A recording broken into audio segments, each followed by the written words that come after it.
Sports injury treatment అంటే ligament injury surgeries తర్వాత depending on a ligament మనం treat చేసాము, కాంప్లెక్సిటీ ఎలా ఉంది ఇంజురీస్‌ది దాన్ని బట్టి మన రికవరీ అనేది ఉంటుందన్నమాట. మోకాల్లో మనం ఆపరేషన్‌కి వస్తే గనుక ఏసీఎల్ అనేది చాలా కామన్‌గా అందరిలో చూస్తుంటాం. ఏసీఎల్ లిగమెంట్ టేర్ అనేది చాలా మందిలో చూస్తూ ఉంటాం.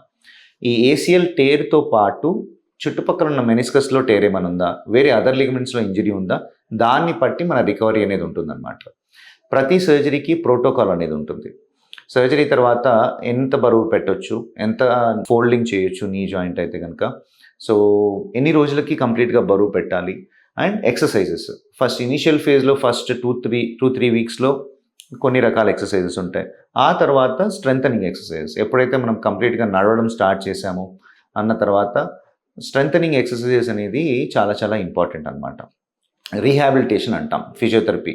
ఈ ఫిజియోథెరపీ రెగ్యులర్‌గా చేసి ప్రాపర్‌గా ఇప్పుడు ఏ సర్జరీ చేసిన తర్వాత అయినా గానీ మనకేంటంటే మజిల్ వేస్ట్ అవుతుంది. మనం మోకాలికి సంబంధించిన సర్జరీ చేసినప్పుడు మనకి థై సర్కంఫరెన్స్ అపోజిట్ నీతో చూస్తే గనక మనం సర్జరీ చేసిన నీ కొంచెం సర్కంఫరెన్స్ తగ్గడానికి అవకాశం ఉంటుంది. దాన్నే మజిల్ వేస్టింగ్ అంటాం. ఈ మజిల్ స్ట్రెంత్ అంతా ఇంప్రూవ్ అయిన తర్వాతే మనకు ఫిట్‌గా ఉండడానికి అవకాశం ఉంటుంది. అది ఇంప్రూవ్ చేయడానికే రెగ్యులర్‌గా ఎక్సర్‌సైజెస్ చేసుకోవడము, ఫిజియోథెరపిస్ట్‌తో రెగ్యులర్‌గా టచ్‌లో ఉండడము, సర్జన్ అడ్వైస్ చేసిన అవన్నీ పాటిస్తేనే మళ్ళీ స్పోర్ట్స్‌కి ఎళ్ళడానికి అవకాశం ఉంటుంది. మీరు తీసుకునే అదే మందులు, అదే నాణ్యమైన మందులు, కానీ సగం ధరకే.